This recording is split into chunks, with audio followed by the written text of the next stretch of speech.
La crise de Suez.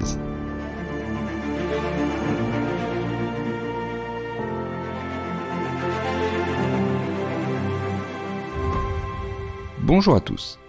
Peut-être vous souvenez-vous, mais en mars 2021, un porte-conteneurs, l'Ever Given, avait bloqué le canal de Suez, paralysant une partie du commerce mondial. On avait alors réalisé l'importance de ce passage pour l'économie. C'est un peu oublié maintenant, mais le canal de Suez a aussi été en 1956 le lieu d'une des crises de la guerre froide, avec plusieurs nuances importantes. Pas vraiment cette fois-ci d'opposition États-Unis-URSS, mais plutôt, et d'ailleurs c'est assez rare pour le souligner, une coalition des deux superpuissances pour faire plier la France et le Royaume-Uni, les deux nations qui étaient engagées dans un bras de fer avec l'Égypte de Nasser. Que s'est-il donc passé lors de cette crise de Suez ? Rappelons pour commencer que le canal de Suez a été imaginé par un Français, le diplomate et entrepreneur Ferdinand de Lesseps. Il a été construit en Égypte dans les années 1860 afin de relier la mer Rouge à la mer Méditerranée, et il s'ouvre au commerce mondial en 1869. Dès le départ, il appartient à une société dont les capitaux sont essentiellement français et britanniques. Alors cette situation ne posait pas trop de problèmes quand l'Égypte était un protectorat britannique, mais elle devient de plus en plus pesante après l'indépendance du pays en 1922. Alors, pour situer un peu, l'Égypte perçoit environ 20% des taxes du canal, quand la société de Suez empoche, elle, les 80% restants. C'est d'autant plus ennuyeux que depuis le 19e siècle, le canal de Suez est devenu un axe majeur, stratégique pour le commerce, et notamment celui du pétrole. Alors, en 1954, changement à la tête du pays, un officier, Gamal Abdel Nasser, arrive donc à la tête de l'Égypte. Et lors de la conférence des pays afro-asiatiques de Bandung, l'année suivante, on le remarque, et pour deux raisons.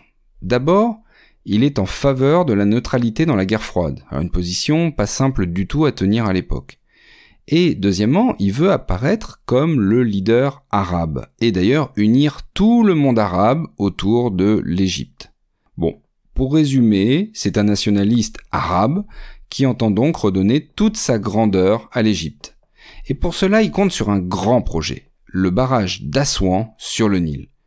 Alors c'est une construction pharaonique qui pourrait apporter à son pays l'électricité nécessaire à sa modernisation. Et alors, avantage supplémentaire, en supprimant les crues du Nil, il permettrait d'étendre aussi les surfaces cultivables. Mais la construction de ce barrage, comme tous les barrages, nécessite des sommes colossales, dont son pays ne dispose absolument pas. L'Égypte est proche de l'URSS, mais Moscou ne peut pas l'aider financièrement. Les soviétiques proposent de lui envoyer des ingénieurs, et plus largement, une aide technique. Mais c'est impossible de lui fournir les fonds attendus. Logiquement, Nasser se tourne alors vers les deux puissances qui ont des intérêts en Égypte, les deux pays qui contrôlent le canal de Suez depuis le 19e siècle, le Royaume-Uni et la France. Mais il essuie deux refus. Alors il n'a pas vraiment plus de succès avec les États-Unis qu'il sollicite aussi, mais ceux-ci restent méfiants. Oui, il le trouve en effet beaucoup trop proche des soviétiques, et on est dans un contexte de guerre froide. Comme dit le proverbe, les amis de mes ennemis sont mes ennemis. Et donc, furieux de ces refus successifs, et souhaitant frapper un grand coup, le 26 juillet 1956, Nasser annonce la nationalisation du canal de Suez.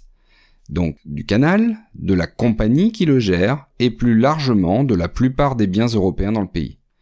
Alors, à ses yeux, outre l'intérêt financier pour construire le barrage d'Assouan, la nationalisation rend aux Égyptiens une installation qu'ils ont contribué à bâtir et qui est en plus sur le territoire égyptien. C'est aussi un moyen de lutter contre l'influence coloniale restant dans le pays. Pour la France et le Royaume-Uni, il s'agit d'un coup dur. Et les deux pays n'ont absolument pas l'intention de se laisser faire.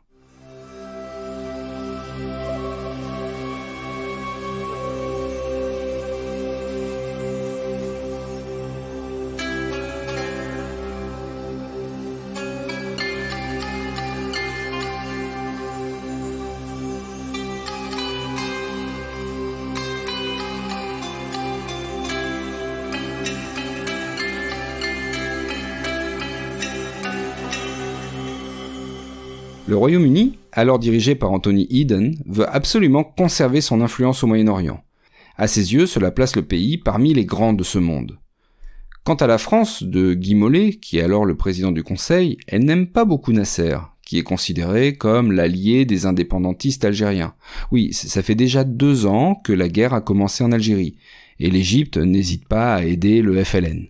Pour ces 2 raisons, mais aussi pour que ça serve d'avertissement, et évidemment pour conserver leurs intérêts, la France et le Royaume-Uni décident une intervention musclée en Égypte. Et pour cela, elles vont pousser Israël à intervenir.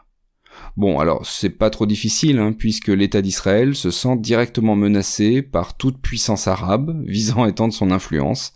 Et d'ailleurs, Nasser n'a jamais cessé de proclamer sa volonté de détruire Israël. Des combattants palestiniens attaquent même régulièrement sur les frontières israéliennes depuis l'Égypte. Et donc, une réunion secrète a lieu dans une villa discrète de banlieue parisienne, à Sèvres précisément. Et elle met en place, cette réunion, un plan. Alors, le plan est le suivant. Israël va attaquer le Sinaï, le désert qui sépare l'Égypte de l'État hébreu. La France et le Royaume-Uni vont exiger un cessez-le-feu, et étant certaines de ne pas l'obtenir de Nasser, vont intervenir militairement, cela officiellement pour séparer les belligérants.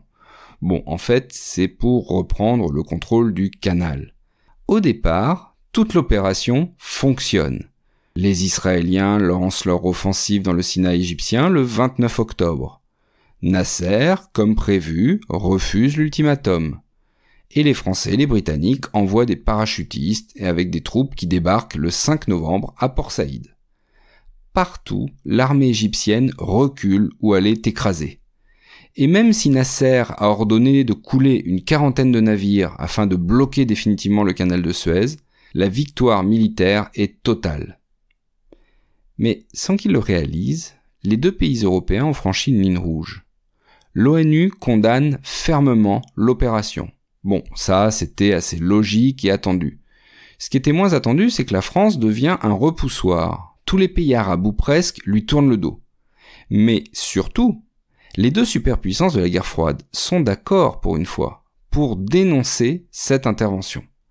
Alors d'abord les États-Unis. Eux, ils n'ont pas aimé du tout l'accord secret, dont ils n'ont pas, et c'est logique, été informés. Oui, c'est un accord secret.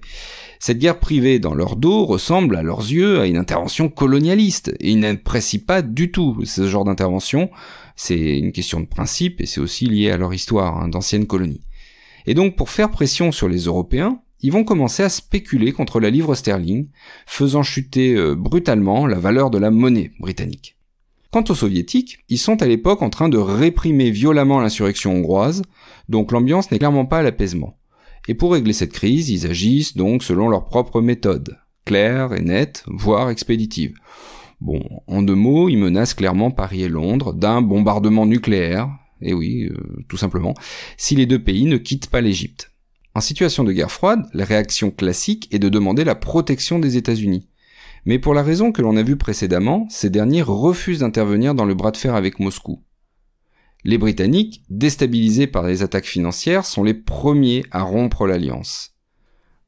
Anthony Eden l'annonce par téléphone à Guy Mollet. Alors celui-ci, blême, rejoint alors le chancelier Konrad Adenauer qui l'attendait dans la pièce voisine. Ayant saisi la teneur de l'appel, celui-ci dit alors aux Français « Construisons l'Europe ensemble ». Et c'est le point de départ de la construction européenne, qui est d'ailleurs l'objet d'un précédent épisode du podcast et que je vous conseille d'écouter. Bon, revenons-en à Suez. Les Britanniques et les Français rembarquent donc leurs troupes, et des casques bleus viennent s'interposer. C'est d'ailleurs leur première intervention directe. En janvier 1957, Israël évacue aussi le Sinaï.